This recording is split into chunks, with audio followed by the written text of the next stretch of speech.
ಬಲ್ಲ ಮೂಲಗಳಿಂದ ಬಂದ ಮಾಹಿತಿ. ಒಳನೋಟ ವಿಶೇಷ ಕಾರ್ಯಕ್ರಮ ತೆರೆಮರೆ ನಾಟಕದಲ್ಲಿ ಕಂಡಿದ್ದು ಕೇಳಿದ್ದು. ರಾಜಕೀಯ ಪಕ್ಷಗಳ ಒಳಗೊಂದು ಇಣುಕು ನೋಟ. ಇದು ಒಳನೋಟ. ನಾನು ಶ್ರೀಪಾದ್ ಪಾಟೀಲ್. ಈಗ ಟಾಪ್ ಸ್ಟೋರೀಸ್ ಅನ್ನು ನೋಡ್ತಾ ಹೋಗೋಣ. ಟಾಪ್ ಸ್ಟೋರಿ ನಂಬರ್ 1, ಕೃಷಿ ಖಾತೆ ಖ್ಯಾತೆ. ಇದೇನಿದು ಟಾಪ್ ಸ್ಟೋರಿ ಹೆಡ್ಲೈನ್ ಹಿಂಗಿದೆ, ಕೃಷಿ ಖ್ಯಾತೆ ಕಥೆ ಅಂತ. ಹಂಗೆ ನೋಡಿದ್ರೆ GBA ಖಾತೆ ಬೇಕು ಅಂತ ಖ್ಯಾತೆ ತೆಗೆದವರಿದ್ದಾರೆ, ಸಮಾಜ ಕಲ್ಯಾಣ ಖಾತೆ ಬೇಕು ಅಂತಾನೂ ಮುನಿಸ್ಕೊಂಡವರಿದ್ದಾರೆ. ಆದರೆ ಈಗಿರೋ ಸಚಿವರ ಪೈಕಿ ಯಾರು ಕೃಷಿ ಖಾತೆ ಬೇಕು ಅಂತ ಖ್ಯಾತೆ ತೆಗೆದಿಲ್ವಲ್ಲ. ಆದರೂ ಕೃಷಿ ಖಾತೆಯ ಖ್ಯಾತೆ ನಡೀತಿದ್ವಲ್ಲ, ಇದ್ಯಾಕೆ ನೋಡೋಣ. ಒಳನೋಟ ಟಾಪ್ ಸ್ಟೋರಿ ನಂಬರ್ 1 ಇನ್ನು ಎರಡನೇ ಸ್ಟೋರಿ, ಏಕ್ ಮಾರ್ 20 ತುಕಡ, ದೋ ತುಕಡ ನಹಿ 20 ತುಕಡ. ಏಕ್ ಮಾರ್ ದೋ ತುಕಡ ಅನ್ನೋ ಮಾತನ್ನ ನೀವು ಕೇಳಿದಿರಿ, ಎಲ್ರಿಗೂ ಗೊತ್ತಿದೆ. ಆದರೆ ಏಕ್ ಮಾರ್ 20 ತುಕಡ ಅನ್ನುವಂಥ ಮಾತು ರಾಜ್ಯ ರಾಜಕಾರಣವನ್ನ ಚೆಸ್ ರೀತಿ ಆಡೋ ನಾಯಕರೊಬ್ಬರಿಗೆ ಮಾತ್ರ ಗೊತ್ತು. ಈಗ ಅವರ ಸಲಹೆಗಾರ ಸುನೀಲ್ ಕನ್ಗೋಲು ಕೊಟ್ಟಿರೋ ರಿಪೋರ್ಟ್ಗೆ DK ಕೊಟ್ಟಿರೋ ಉತ್ತರ ಕಂಡು ಎದುರಾಳಿಗಳು ಅಲರ್ಟ್ ಆಗಿದ್ದು ಯಾಕೆ ನೋಡೋಣ ಒಳನೋಟದ ಟಾಪ್ ಸ್ಟೋರಿ ನಂಬರ್ 2ರಲ್ಲಿ. ಇನ್ನು ಟಾಪ್ ಸ್ಟೋರಿ ನಂಬರ್ 3, ಕಿರಿಯಕ್ಕನಿಗೆ ಹಿರಿಯೂರು. KR ಪುರಂ ಮೇಲೆ ಕಣ್ಣಿಟ್ಟು ಕಾಂಗ್ರೆಸ್ಗೆ ಬಂದಿದ್ದ ಕಿರಿಯಕ್ಕನಿಗೆ ಈಗ ಕೈ ನಾಯಕರ ಪೈಕಿ ಕೆಲವರು ಹಿರಿಯೂರಿನ ದಾರಿ ತೋರಿಸ್ತಾ ಇರೋದು ಯಾಕೆ ನೋಡೋಣ. ಕಿರಿಯಕ್ಕನಿಗೆ ಹಿರಿಯೂರು ಟಾಪ್ ಸ್ಟೋರಿ ನಂಬರ್ 3ರಲ್ಲಿ. ಈಗ ಮೊದಲ ಸ್ಟೋರಿ ವೀಕ್ಷಕರೇ. ಸಚಿವ ಸಂಪುಟದಲ್ಲಿ 20 ಸ್ಥಾನ ಖಾಲಿ ಇದೆ. 20ಕ್ಕಿಂತ ಹೆಚ್ಚು ಖಾತೆಗಳು ಖಾಲಿ ಬಿದ್ದಿವೆ. ಆದರೆ ಈ ಕೃಷಿ ಖಾತೆ ಕತೆ ಮಾತ್ರ ಮುಗಿಯದಂತೆ ಸಾಗಿದೆ. ಕೃಷಿ ಖಾತೆಗೆ ಸಚಿವರಿಲ್ಲ ಅನ್ನೋ ಖ್ಯಾತೆ ಹಾಗೇ ಮುಂದುವರೆದಿದೆ. ಹಿಂಗಿರುವಾಗ CM ಈಗ ಇರೋ ಸಚಿವರ ಪೈಕಿ ಒಬ್ಬರ ಕೈಗೆ ಈ ಖಾತೆಯನ್ನು ಕೊಡ್ತಾ ಇಲ್ಲ ಯಾಕೆ ಅನ್ನೋ ಪ್ರಶ್ನೆಗೆ ಉತ್ತರ ನಮ್ಮ ಒಳನೋಟಕ್ಕೆ ಕಂಡಿದೆ. ನೋಡ್ಕೊಂಬನ್ನಿ.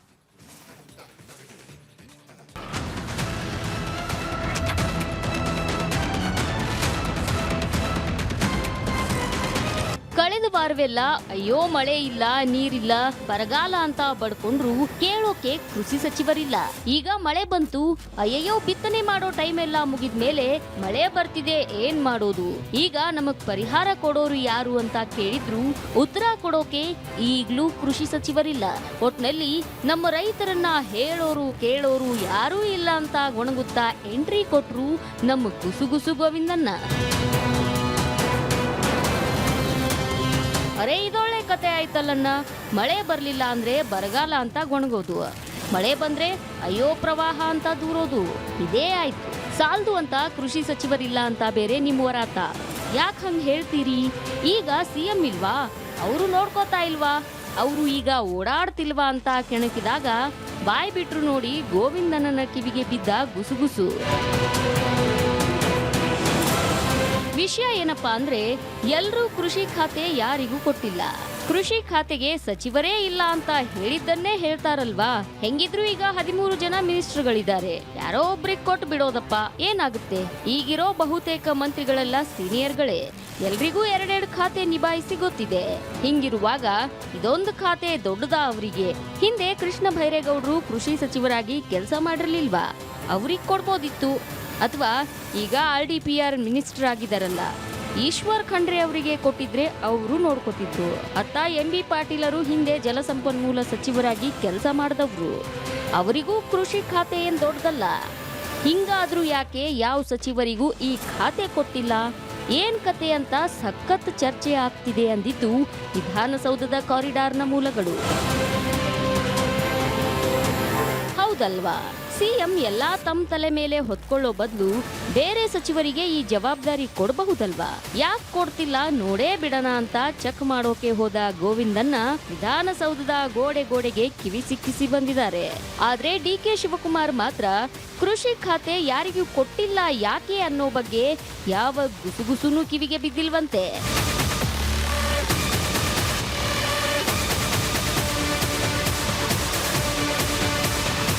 ಅಯ್ಯೋ ನಾವಿದ್ರ ಬಗ್ಗೆ ಏನೂ ಹೇಳಿಲ್ಲ ಅಂತ ಹೇಳೋದೆಂಗೆ? ಮೊದಲೇ ಪಾಟೀಲರು ಮಾತೆತ್ತಿದ್ರೆ ನನ್ ಬುಡಕ್ಕೆ ಬರ್ತಾರೆ, ಏನಾದ್ರೂ ಮಾಡ್ಬೇಕಲ್ಲ ಅಂತ ಗೋವಿಂದನ್ನ ಏನಾಗಿರ್ಬಹುದು ಅಂತ ತಾವೇ ಒಂದು ಊಹೆ ಮಾಡಿದ್ದಾರೆ. ಅದೇನಪ್ಪಾ ಅಂದ್ರೆ ಇತಿಹಾಸವನ್ನ ನೋಡ್ತಾ ಬಂದ್ರೆ ಸಾಮಾನ್ಯವಾಗಿ ಕೃಷಿ ಖಾತೆಯನ್ನ ನಿಭಾಯಿಸಿದ ಬಹುತೇಕರು ಒಕ್ಕಲಿಗರು. ಈಗ ಸಿಎಂ ಆಗಿರೋ ಡಿಕೆ ಇದೇ ಟೈಮಲ್ಲಿ ಒಕ್ಕಲಿಗ ನಾಯಕ ಆಗಬೇಕು ಅನ್ನೋ ಪ್ರಯತ್ನದಲ್ಲಿದ್ದಾರೆ. ಅದಕ್ಕೆ ಕೃಷಿ ಖಾತೆ ತಾವೇ ಇಟ್ಕೊಂಡಿದ್ದಾರೆ ಅಂತ ಸ್ವಗತದಂತೆ ಹೇಳ್ಕೊಂಡಿದ್ದಾರೆ.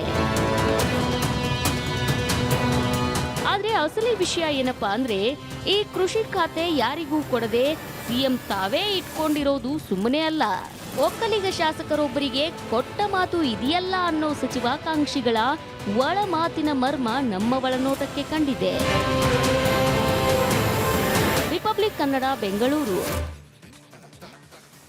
ನೋಡಿ, ಕೃಷಿ ಖಾತೆಗೆ ಸಚಿವರಿಲ್ಲ ಅನ್ನೋ ಕೂಗಿಗೆ ಕೊನೆ ಇಲ್ಲ. ಆದರೂ ಕೂಡ ಮುಖ್ಯಮಂತ್ರಿಗಳು ಈ ಖಾತೆ ಬೇರೆ ಯಾರಿಗೂ ಕೂಡ ಕೊಡ್ತಾ ಇಲ್ಲ.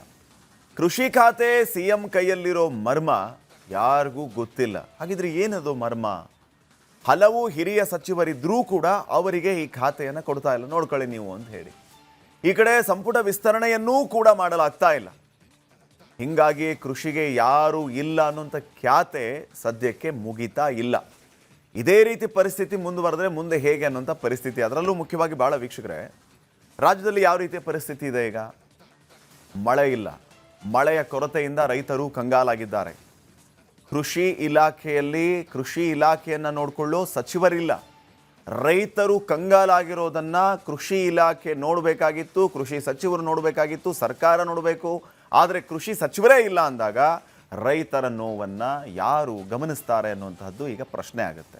ಇದರ ಜೊತೆಗೆ ಯಾಕೆ ಕೃಷಿ ಖಾತೆಯನ್ನು ಯಾರಿಗಾದರೂ ವಹಿಸ್ತಾ ಇಲ್ಲ ಮುಖ್ಯಮಂತ್ರಿಗಳು ಅನ್ನುವಂಥ ಪ್ರಶ್ನೆಯೂ ಕೂಡ ಮೂಡುತ್ತೆ.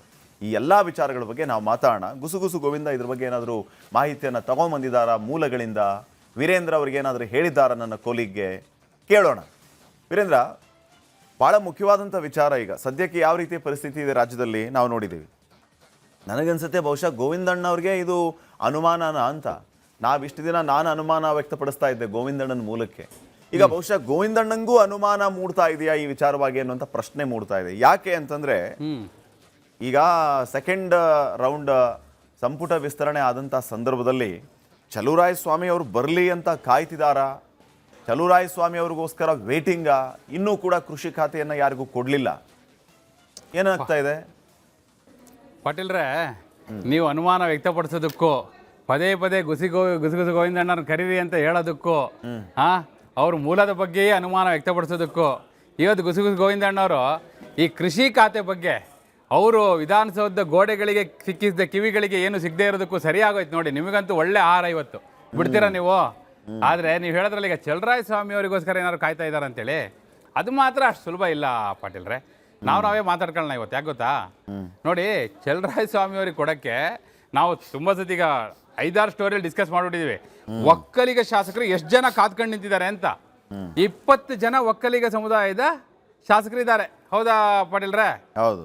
ಅದರಲ್ಲಿ ಮೊನ್ನೆ ನಾವು ಮಾತಾಡಿದ್ವಲ್ಲ, ಈ ಮಾಗಡಿ ಬಾಲಕೃಷ್ಣ ಅವರು, ಗುಬ್ಬಿ ವಾಸು, ಅರಸೀಕೆರೆ ಶಿವಲಿಂಗೇಗೌಡರು, ಅವ್ರು ಅಷ್ಟೇ ಅಲ್ಲದೆ ಈಗ ಶರತ್ ಬಚ್ಚೇಗೌಡ ಈ ರೀತಿ ಭಾಳ ಜನ ಇದ್ದಾರೆ ಬಿಡಿ. ಆ ಲಿಸ್ಟ್ ಹೇಳ್ತಾ ಹೋದ್ರೆ 20 ಜನ ಇದ್ದಾರೆ. ಮತ್ತು 20 ಜನ ಏನು ಹೇಳ್ತಿರೋದು ಬರೀ MLAಗಳು, ಇನ್ನು 8 ಜನ MLCಗಳಿದ್ದಾರೆ.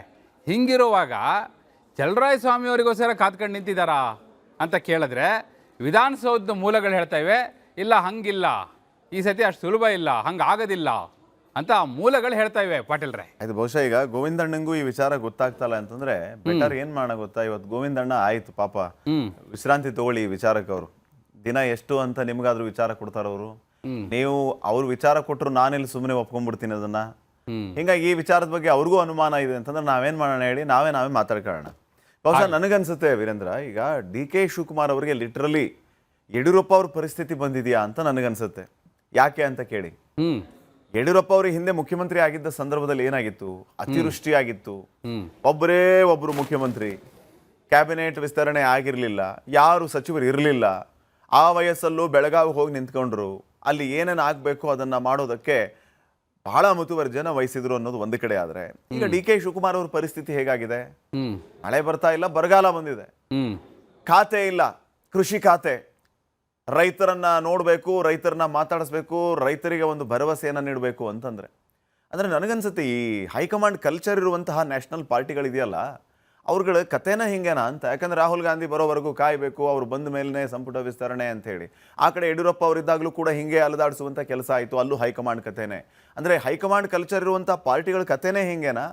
ಹಿಂಗೆ ಕಾಯೋದೇ ಪರಿಸ್ಥಿತಿಯೇನಾ? ಏನು ಕತೆ ಇದು ಅಂತ?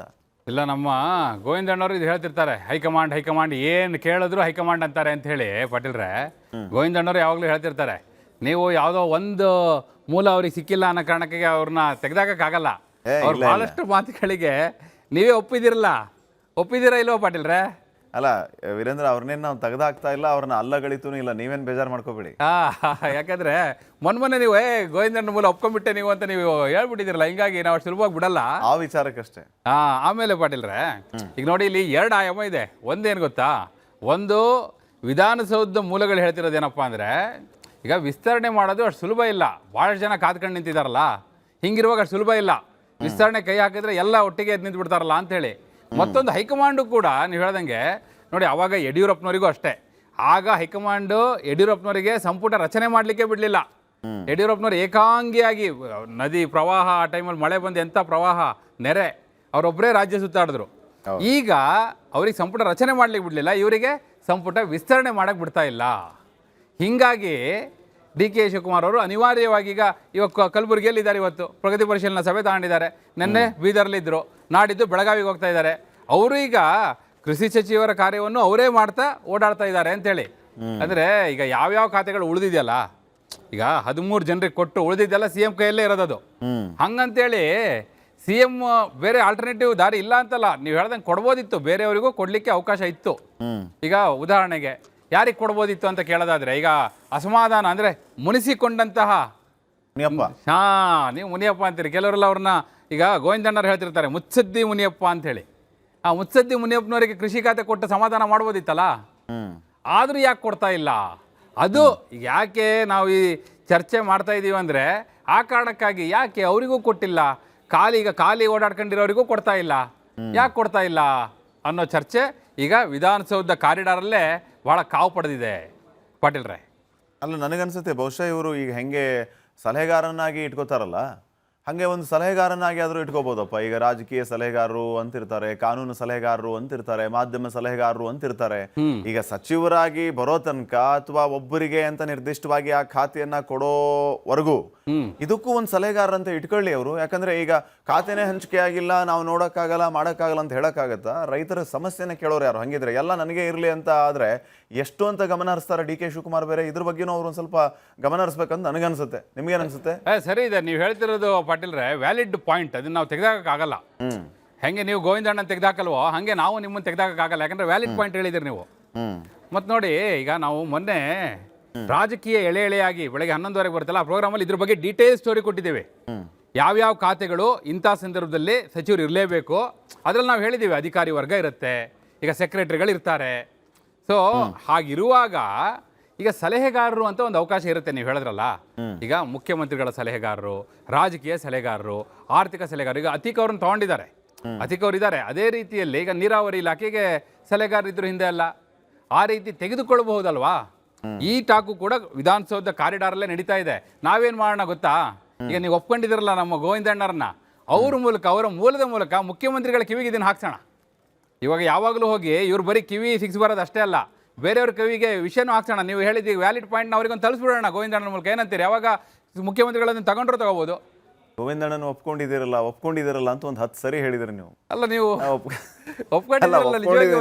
ಆ ವಿಚಾರಕ್ಕಷ್ಟೇ, ಅವತ್ತಷ್ಟೇ. ಮತ್ತೆ ನಂದು ಅನುಮಾನ ಅಂತ ಕಡಿಮೆ ಆಗಲ್ಲ. ಸುಲಭವಾಗಿ ನಾನಂತೂ ಯಾವುದನ್ನು ಒಪ್ಕೊಳ್ಳಲ್ಲ. ಅಲ್ಲ, ಅವತ್ತಾದ್ರೂ ಒಪ್ಕೊಂಡಿದ್ದೀರಲ್ಲ, ಮತ್ತೆ ನೀವು ಒಪ್ಕೊಂಡಿರೋದಕ್ಕೆ ನಿಲ್ಸಿ ಮತ್ತೆ ಅವ್ರನ್ನ ಒಪ್ಕೋಬೇಕು ಅಂತೇಳಿ ಕರಿ ಅಂತ ಹೇಳ್ಬಿಡಿ, ಅದು ಸಾಧ್ಯ ಇಲ್ಲ ಪಾಟೀಲ್ರೆ. ಅದನ್ನ ನೀವು ಮಾಡಿ. ಓಕೆ, ನೆಕ್ಸ್ಟ್ ಸ್ಟೋರಿ ಹೋಗೋಣ.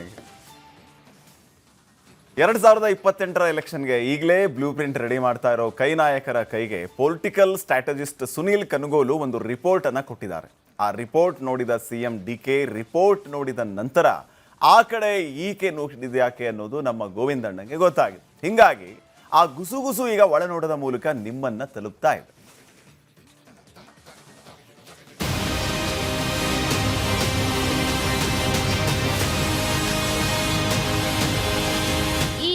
ನಾಯಕರೆಲ್ಲ ತಮ್ಮ ಪಕ್ಷದ ಶಾಸಕರ ಕಡೆ ನೋಡೋದ್ ಬಿಟ್ಟು ಬರೀ ಅವ್ರ ಪಕ್ಷದಿಂದ ಯಾರು ಬರ್ಬೋದು, ಇವ್ರ ಪಾರ್ಟಿಯಿಂದ ಯಾರು ಬರ್ಬೋದು ಅಂತ ಆ ಕಡೆ ಈ ಕಡೆ ನೋಡೋದೇ ಆಯ್ತಲ್ಲ. ಏನೋಪ್ಪ ಇವ್ರ ಲೆಕ್ಕಾಚಾರನೇ ಅರ್ಥ ಆಗ್ತಿಲ್ಲ ಅಂತ ತಲೆ ಕೆರೆದುಕೊಳ್ತಾ ವಿಧಾನಸೌಧಕ್ಕೆ ಎಂಟ್ರಿ ಕೊಟ್ರು ಗುಸುಗುಸು ಗೋವಿಂದಣ್ಣ. ಅಲ್ಲಿಂದ ಹೊರಬರೋ ಹೊತ್ತಿಗೆ ಅವರ ಈ ಪ್ರಶ್ನೆಗೆ ಉತ್ತರ ಸಿಕ್ತು. ಯಾಕೆ ಈ ನಾಯಕರೆಲ್ಲ ತಮ್ಮ ಪಕ್ಷದ ಶಾಸಕರನ್ನ ಬಿಟ್ಟು ಬೇರೆ ಪಕ್ಷದ ಶಾಸಕರ ಕಡೆ ನೋಡ್ತಿದ್ದಾರೆ ಅನ್ನೋ ಗುಸುಗುಸು ಗುಟ್ಟು ಗೊತ್ತಾಗಿ ಹೋಗಿತ್ತು.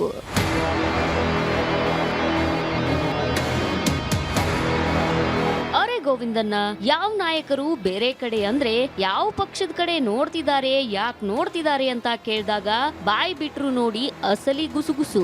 ವಿಧಾನಸೌಧದ 3ನೇ ಮಹಡಿಯ ಮೂಲಗಳ ಪ್ರಕಾರ ಸಿಎಂ ಡಿಕೆ ಶಿವಕುಮಾರ್ ಇತ್ತೀಚೆಗೆ 2028ರಲ್ಲೂ ನಾವೇ ಅಧಿಕಾರಕ್ಕೆ ಬರೋದು ಅನ್ನೋ ಮಾತನ್ನ ಪದೇ ಪದೇ ರಿಪೀಟ್ ಮಾಡ್ತಿದ್ದಾರೆ. ಇದ್ಯಾಕೆ ಅಂದ್ರೆ 2028ರ ಎಲೆಕ್ಷನ್ಗೆ ಈಗಲೇ ಡಿಕೆ ಪ್ಲಾನ್ ರೆಡಿ ಮಾಡ್ಕೊಂಡಿದ್ದಾರೆ. ಅದಕ್ಕಾಗಿಯೇ ಸುನಿಲ್ ಕನಗೋಲು ಅವರನ್ನ ತಮ್ಮ ಮುಖ್ಯ ಸಲಹೆಗಾರರನ್ನಾಗಿ ನೇಮಿಸಿಕೊಂಡಿದ್ದಾರೆ. ಇಬ್ಬರೂ ಸೇರಿ ಈಗ ಮಾಡಿರೋ ಕಾರ್ಯತಂತ್ರವನ್ನು ಶುರು ಮಾಡಿದ್ದಾರೆ ಅಂತಿವೆ ವಿಧಾನಸೌಧದ 3ನೇ ಮಹಡಿಯ ಮೂಲಗಳು.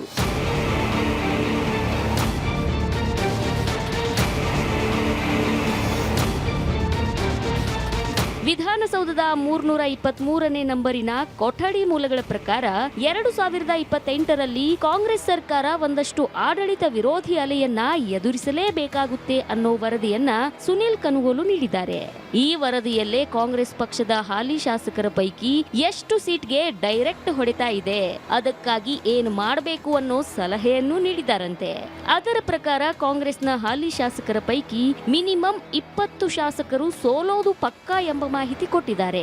ಆ 20 ಕ್ಷೇತ್ರಗಳನ್ನ ಗೆಲ್ಲೋಕೆ ಪ್ಲಾನು ಅವರೇ ಕೊಟ್ಟಿದ್ದಾರೆ.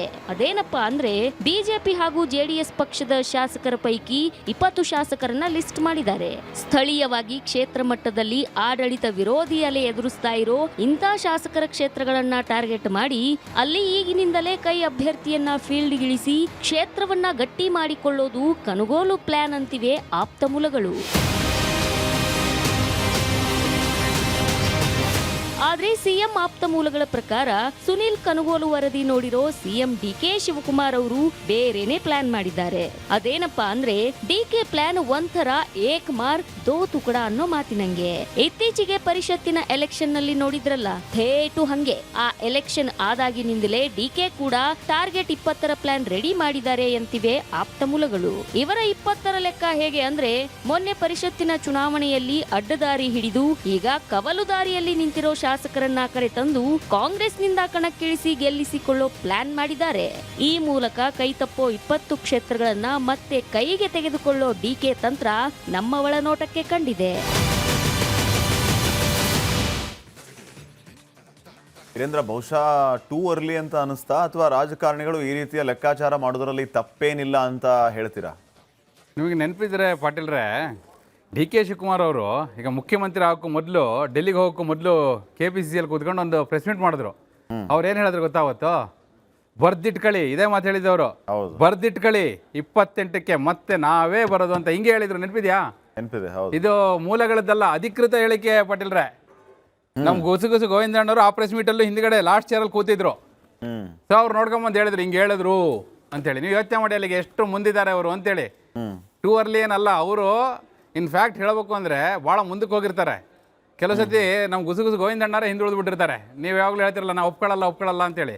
ಅದಕ್ಕೆ ನಾವು ಪೂರಕವಾಗಿ ನಿಮ್ಗೆ ಖುಷಿಯಾಗಂಗೆ ಒಂದು ಮಾತು ಹೇಳ್ತೀವಿ ನೋಡಿ. ಹೌದು, ಕೆಲವು ಸತಿ ಅವರು ಮನುಷ್ಯರಲ್ವಾ, ಗುಸುಗುಸು ಗೋವಿಂದಣ್ಣ ಏನೋ ದೇವ್ರು, ಅವರು ಮನುಷ್ಯರು, ಹಂಗಾಗಿ ಹಿಂದುಳಿತಾರೆ. ಕೆಲವು ಸತಿ ನೀವು ಒಪ್ಕೊಳ್ಳಲ್ಲ, ಆಗಲಿ ಪರವಾಗಿಲ್ಲ.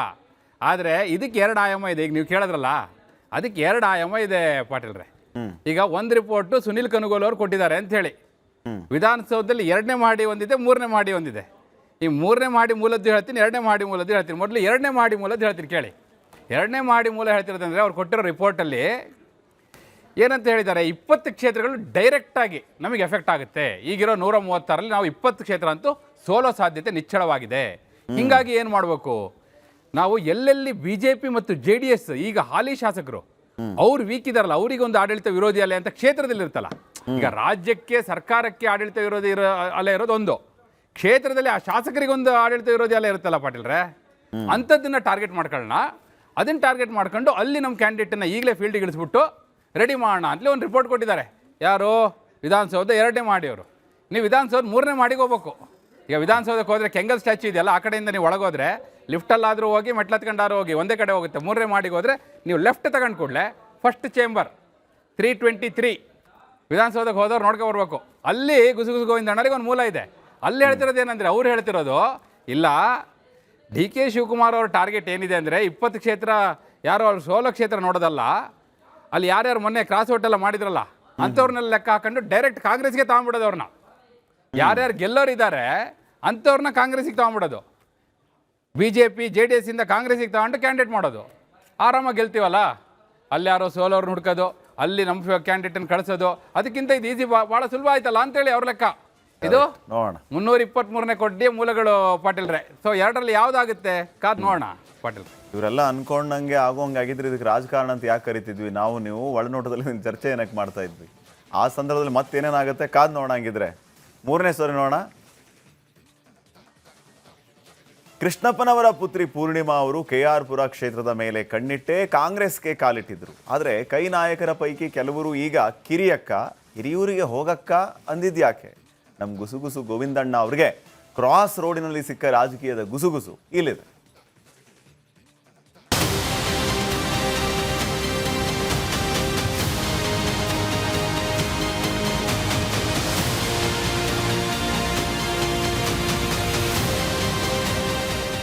ಹೇಳೋದು ಒಂದು ಮಾಡೋದಿನ್ನೊಂದು, ನಂಬುವುದು ಹೇಗೋ ಕಾಣೆ ಪದ್ಮಾವತಿ ಪತಿ ಅಂತ ಪದ್ಮಾವತಿಯ ಪತಿಯ ಹೆಸರನ್ನ ಇಟ್ಕೊಂಡಿರೋ ನಮ್ಮ ಗೋವಿಂದಣ್ಣ ಹಾಡುತ್ತಾ ಬಂದಾಗ ಏನೋ ಹೊಸ ಗುಸುಗುಸು ಇದೆ ಅಂತ ಗ್ಯಾರಂಟಿ ಆಯಿತು.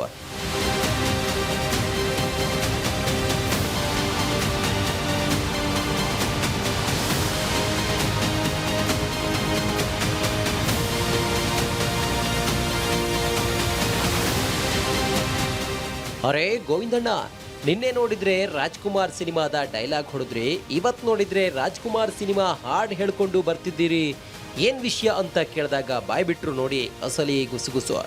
ವಿಷಯ ಏನಪ್ಪ ಅಂದರೆ, ಈ ಬಾರಿ ಧಾರವಾಡಕ್ಕಿಂತ ಹೆಚ್ಚು ಹಿರಿಯೂರು ವಿಧಾನಸಭಾ ಕ್ಷೇತ್ರದ ಉಪಚುನಾವಣೆ ಹೆಚ್ಚು ಚರ್ಚೆಗೆ ಗ್ರಾಸವಾಗಿದೆ. ಕ್ವೀನ್ಸ್ ರೋಡಿನ ಕಚೇರಿಯ ಮೂಲಗಳ ಪ್ರಕಾರ ಆ ಕ್ಷೇತ್ರಕ್ಕೆ ಕಾಂಗ್ರೆಸ್ ಕ್ಯಾಂಡಿಡೇಟ್ ಯಾರು ಅನ್ನೋ ಚರ್ಚೆ ಈಗ ಕಾವು ಪಡೆದಿದೆ. ಇದರ ನಡುವೆ ಪರಿಷತ್ತಿನ ಚುನಾವಣೆಯಲ್ಲಿ ಕ್ರಾಸ್ ಓಟಿನ ಪರಿಣಾಮ ನಿರೀಕ್ಷೆಗೆ ಮಾಡದ ಕಿರಿಯಕ್ಕನಿಗೆ ಹಿರಿಯೂರು ಸಿಕ್ಕೋ ಚಾನ್ಸ್ ಇದೆ ಅಂತಿವೆ ಮೂಲಗಳು.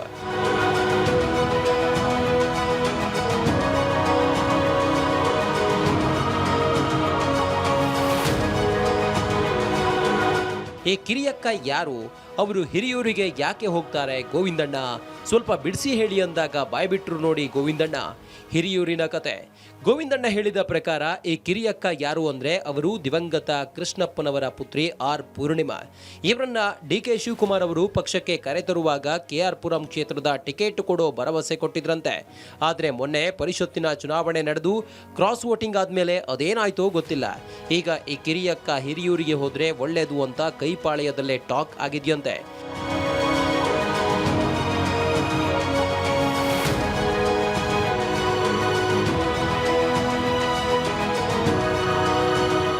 ಹಿರಿಯೂರಿನ ಮೂಲಗಳ ಪ್ರಕಾರ ಈ ಕ್ಷೇತ್ರದಲ್ಲಿ ಗೊಲ್ಲ ಸಮುದಾಯದ ಮತದಾರರು ಗಣನೀಯ ಪ್ರಮಾಣದಲ್ಲಿ ಇರೋದು ಇದಕ್ಕೆ ಮುಖ್ಯ ಕಾರಣ. ಆದ್ರೂ ರಾಜಕೀಯ ಕಾರಣವೂ ಇದೆ. ಅದು ಏನಪ್ಪಾ ಅಂದ್ರೆ, ಮುಂದಿನ ಚುನಾವಣೆಯಲ್ಲಿ KR ಪುರಂ ಕ್ಷೇತ್ರ ಈ ಕಿರಿಯಕ್ಕನಿಗೆ ಕೊಡ್ಲಿಕ್ಕಾಗಲ್ಲ ಎಂಬ ಸಾಧ್ಯತೆಯ ಹಿನ್ನೆಲೆಯೂ ಇದೆ ಅಂತಿವೆ ವಿಧಾನಸೌಧದ 3ನೇ ಮಹಡಿಯ ಮೂಲಗಳು.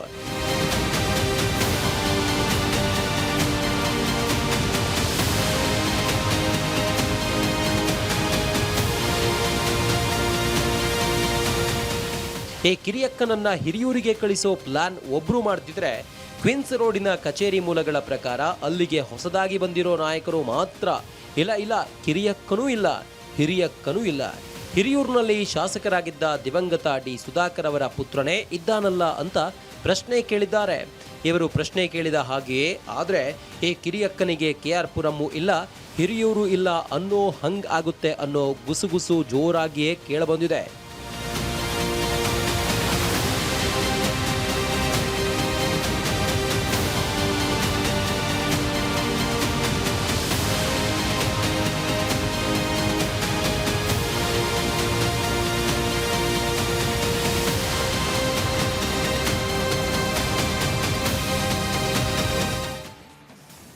ಚಂದ್ರ, ನನಗೆ ನೆನಪಾಗ್ತಾ ಇರೋದು ಬರೀ ಡಿ ಕೆ ಶಿವಕುಮಾರ್ ಅವರ ಕೊಟ್ಟ ಮಾತು ಯಾರ್ಯಾರಿಗೆ ಏನೇನು ಎಷ್ಟೆಷ್ಟು ಮಾತು ಕೊಟ್ಟಿದ್ದಾರೆ ಅಂತ ಇವರು ಒಂದೊಂದೇ ಆಚೆ ಬರ್ತಾ ಇದೆ. ಮಾತೇನೋ ಯಾವುದೋ ಕಾಲದಲ್ಲಿ ಕೊಟ್ಬಿಟ್ರು, ಆಗಿದ್ರೆ ಈಗ ಆ ಮಾತನ್ನ ನಿಭಾಯಿಸೋದಿದೆಯಲ್ಲ, ಅದು ಬಹುಶಃ ಈಗ ಅವ್ರಿಗೆ ಕಷ್ಟ ಆಗ್ತಾ ಇದೆಯೋ ಅಂತ. ಕರೆಕ್ಟ್ ನೀವು ಹೇಳಿದ್ದು. ಯಾಕಂದರೆ ಕೊಡುವಾಗ ಮುಖ್ಯಮಂತ್ರಿ ಆಗಬೇಕು ಅನ್ನುವ ಮಹತ್ವಾಕಾಂಕ್ಷೆ ಇತ್ತಲ್ಲ ಅವರಿಗೆ, ಹೀಗಾಗಿ ಪಾಪ ಕೊಟ್ಟಿದ್ದಾರೆ. ಈಗ ಇಸ್ಕೊಂಡವರೆಲ್ಲ ಬರ್ತಾ ಇದ್ದಾರೆ, ಒಬ್ಬೊಬ್ಬರಾಗಿ ಬರಲೇಬೇಕಲ್ಲ ಅವರು. ಈಗ ಕೇಳ್ತಾ ಇದ್ದಾರೆ ಅವರು ಕೂಡ. ಈಗ ಡಿ ಕೆ ಶಿವಕುಮಾರ್ ಅವರು ಮುಖ್ಯಮಂತ್ರಿ ಆಗಬೇಕಿದ್ರೆ ಅವರು ಕೊಟ್ಟ ಮಾತು ಅಂತ ಹೇಳ್ಬಿಟ್ಟೆ ಅಲ್ವಾ ಪಾಟೀಲ್ರೆ? ಅವ್ರೀಗ ನೆನಪು ಮಾಡ್ತಿದ್ದಾರೆ, ಜೋವಾದ ಕಿಯಾ ಓ ನಿಭಾನ ಪಡೆಗ ಅಂತ ಹೇಳಿ. ಅದೇ ಹಾಡೀಗ ಇಲ್ಲಿ ಸದಾಶಿವನಗರದಲ್ಲಿ ಡಾಕ್ಟರ್ ರಾಜ್ಕುಮಾರ್ ಅವ್ರ ಮನೆಯಿಂದ ಚೂರು ಮುಂದೆ ಹೋದ್ರೆ ಅಲ್ಲೊಂದು ಮನೆ ಇದೆ, ಬಿಳಿ ಬಿಲ್ಡಿಂಗ್ ದೊಡ್ಡದು. ಅಲ್ಲಿ ಇದೇ ಸಾಂಗ್ ಕೇಳಿ ಬರ್ತಾ ಇದೆ ಅಂತೆ.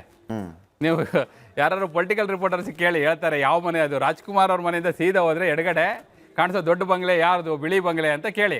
ಅಲ್ಲಿ ಇದೇ ಸಾಂಗ್ ನೀವು ಹೇಳಿದ್ರಲ್ಲ, ಅದೇ ಸಾಂಗ್ ಕೇಳಿಸ್ತಾ ಇದೆ ಅಂತೆ.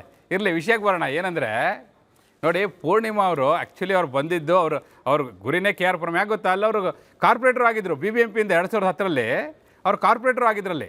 ಸೊ ಅದೇ ಕ್ಷೇತ್ರ ನಂದು, ಅಲ್ಲಿ ಕ್ಷೇತ್ರ ನನಗೆ ಟಿಕೆಟ್ ಕೊಡಬೇಕು ಅಂತೇಳಿ ಮಾತಾಡ್ಕೊಂಡು ಬಂದಿದ್ದವರು. ಆದರೆ ಅವ್ರಿಗೆ ಹಿರಿಯೂರಿಂದ ಒಂದು ಕನೆಕ್ಷನ್ ಇದೆ.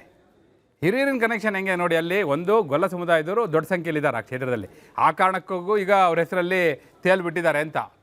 ಆದರೆ ಇದೆಲ್ಲಕ್ಕೂ ಟ್ವಿಸ್ಟ್ ಕೊಟ್ಟಿದ್ದು ಯಾವುದಪ್ಪ ಅಂದರೆ ಪಾಟೀಲ್ರೆ, ಮೊನ್ನೆ ಪರಿಷತ್ ಎಲೆಕ್ಷನ್ ಆಯ್ತಲ್ಲ, ಅಲ್ಲಿ ಕ್ರಾಸ್ ಓಟ್ ಆದ್ಮೇಲೆ ಈಗ ಇವ್ರನ್ನ ಕ್ರಾಸ್ ರೋಡಿಗೆ ತಂದು ನಿಲ್ಸಿರೋದು, ಅಡ್ಡದಾರಿಗೆ ತಂದಿದ್ದು. ಯಾಕಪ್ಪ ಅಂದರೆ ಅಲ್ಲಿ ಯಾರೋ ಒಬ್ರು ರಾಜರು ಕ್ರಾಸ್ ಔಟ್ ಮಾಡಿಬಿಟ್ಟಿದಾರಂತೆ. ಆ ರಾಜರು ಕ್ರಾಸ್ ಔಟ್ ಮಾಡಿದ್ಮೇಲೆ ಈ ಕಿರಿಯಕ್ಕ ಈಗ ಹಿರಿಯೂರಿನ ಕಡೆ ಮುಖ ಮಾಡೋ ಪರಿಸ್ಥಿತಿ ಬಂತು ಅಂತೇಳಿ. ಇಲ್ಲಾಂದಿದ್ರೆ ಕೆ ಆರ್ ಪುರಮೇ ಸಿಕ್ಕಿರೋದು. ಕೆ ಆರ್ ಪುರಂ ಯಾರೋ ರಾಜರಿಗೆ ಹೋಗೋ ಸಾಧ್ಯತೆ ಇದೆ ಅಂತ ಹೇಳಿ ಇಲ್ಲಿ ರಾಜ ಬೀದಿಗಳೆಲ್ಲ ಮಾತುಕತೆ ಕೇಳಿ ಬರ್ತಾ ಇದೆ. ನೋಡೋಣ ಏನಾಗುತ್ತೆ ಅಂತ ನೋಡೋಣ. Thank you Virendra. ವೀಕ್ಷಕರೇ, ಗಮನಿಸ್ತಾ ಇದ್ರಿ ಇವತ್ತಿನ ಒಳನೋಟದಲ್ಲಿ ಏನೆಲ್ಲ ಚರ್ಚೆ ಆಯಿತು ಅಂತ ಹೇಳಿ. ಈಗ ಮುಖ್ಯಮಂತ್ರಿಗಳು ಕೃಷಿ ಖಾತೆಯತ್ತ ಗಮನ ಹರಿಸ್ತಾರಾ, ರಾಜ್ಯದ ಪರಿಸ್ಥಿತಿಯನ್ನು ನೋಡ್ತಾರಾ ಅನ್ನುವಂಥದ್ದು, ಜೊತೆಗೆ ರಾಜಕೀಯ ಹಲವು ಬೆಳವಣಿಗೆಗಳಾಗ್ತಾ ಇದೆ. ಮುಂದೆ ಏನಾಗುತ್ತೆ ಅನ್ನೋದನ್ನು ಇದೇ ಒಳನೋಟದಲ್ಲಿ ಮತ್ತೆ ನಾಳೆ ಹೇಳ್ತೀವಿ. ಇದಾಗಿತ್ತು ಇವತ್ತಿನ ಒಳನೋಟ ವಿಶೇಷ. ನೋಡ್ತಾ ಇರಿ ರಿಪಬ್ಲಿಕ್ ಕನ್ನಡ. ಇದು ನಿಮ್ಮ ಧ್ವನಿ. ನಮಸ್ಕಾರ.